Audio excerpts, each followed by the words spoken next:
What's up, guys? Tommy here from Green Rhino. Off to my first job of 3 today. So 3 jobs.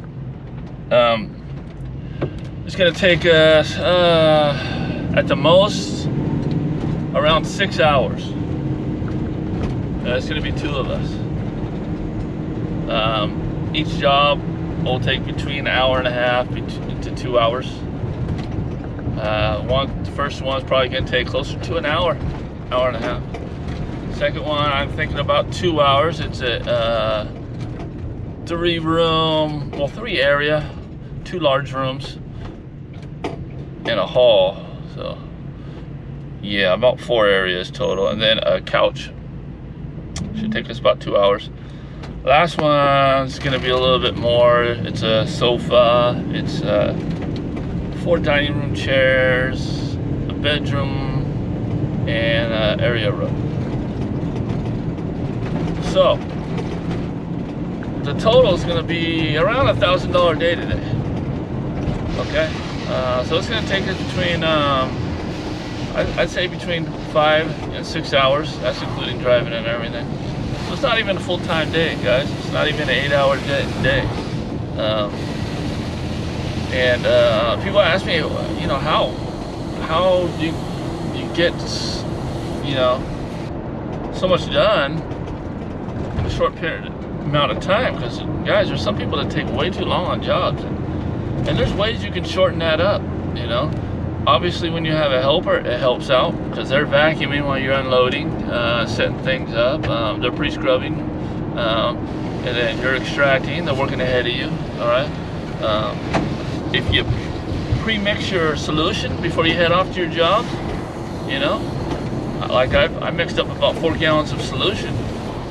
I don't have to waste my time, you know, mixing it up. That saves you time. So all these little things, asking your customers to vacuum before you show up saves time. If they don't vacuum. If they didn't vacuum good enough, I suggest vacuuming again. But asking them to vacuum, pre-mixing your solution, those things speed up the situation a lot. And just the more you do it, the more efficient you get. Okay, there's some guys out there that take way too long. I mean, for one job, it'll take them like 4 hours. That's crazy. They're just being too tedious. Okay, so it isn't. So another point I'm making is it's not about how many jobs you're doing. Okay, it's about how much money you're making.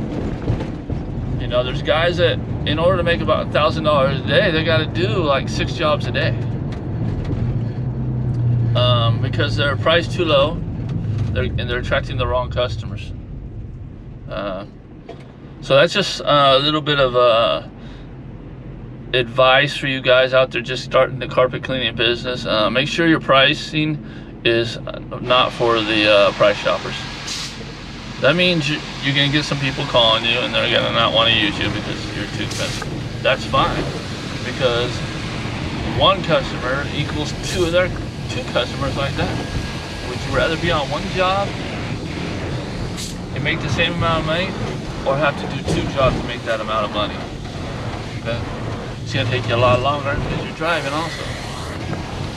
So think about that, guys, and I hope that helps out as far as efficiency, because I know I get a lot of emails, a lot of questions. I even get calls from guys that have been doing this longer than me, wondering how I can finish a job up so quick without skipping any steps, you know? Like what I mean is not pre-scrubbing, you know, and all that stuff. Not vacuuming. Some people maybe are taking way too long to vacuum when they do, you know. I mean, get a better vacuum, you know. Alright, guys, that's it for this one. If you like it, subscribe, comment, you know the routine. See you in the next one.